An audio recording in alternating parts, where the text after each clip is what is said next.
As the fictional villain Gordon Gekko says in Money Never Sleeps, if there's one thing I learned in prison, it's that money is not the prime commodity in our lives, time is. Our former top corporate cop, Greg Medcraft, could not agree more. You could not accuse him of skiving off during his final days in charge of ASIC.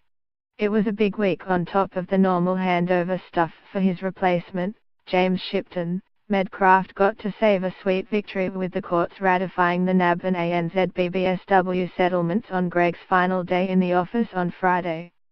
Still, it's a pity Medcraft won't be around to hear Westpac's star trader, Colin the FING rat rodent swear on a Bible in court as the bank sticks with Brian Hartzer's decision to defend its conduct in court.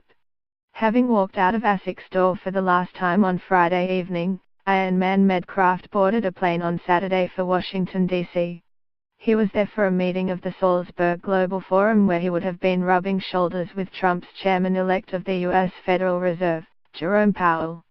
When that is finished, it will be another plane ride for Medcraft to Paris, where he will have a few days to renew his acquaintance with the city before starting work as special advisor to the OECD Secretary-General on Financial Markets and Enterprise Affairs on Monday, November the 20th.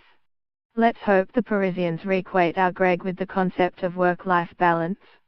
Former post-it, Ahmed Fahour, is in the thick of it as executive chairman of ProPAC, the packaging player controlled by his billionaire buddy Raphael Gemida, the brother-in-law of Australian packaging billionaire Anthony Pratt.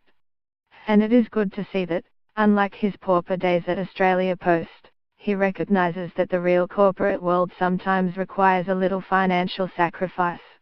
ProPAC is conducting a rights issue to pay for the recent acquisition of another, larger, packaging group, IPG. An ASX notice on Friday indicated that Fahour has stepped up to the plate, spending $2.4 million of his own money to acquire 7.1 million shares at 34 cents each to fund the purchase. Don't worry, it didn't involve too much self-sacrifice. The stock closed on Friday at 40.5 cents, so he is well and truly in the money. And so is his fellow board member, Gary Weiss, but he picked up a piddler 200,000 shares.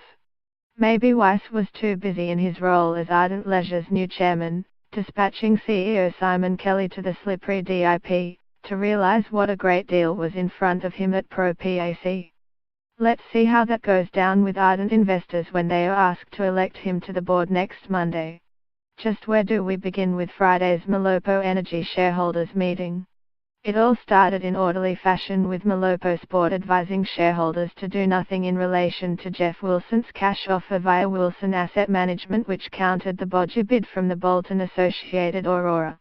William Johnson, who was being pushed for a board role by associates of corporate Spivak Bolton, failed to get a seat at the board table, as expected. Although, the vote was closer than expected, with more than 42% of shares voted for him.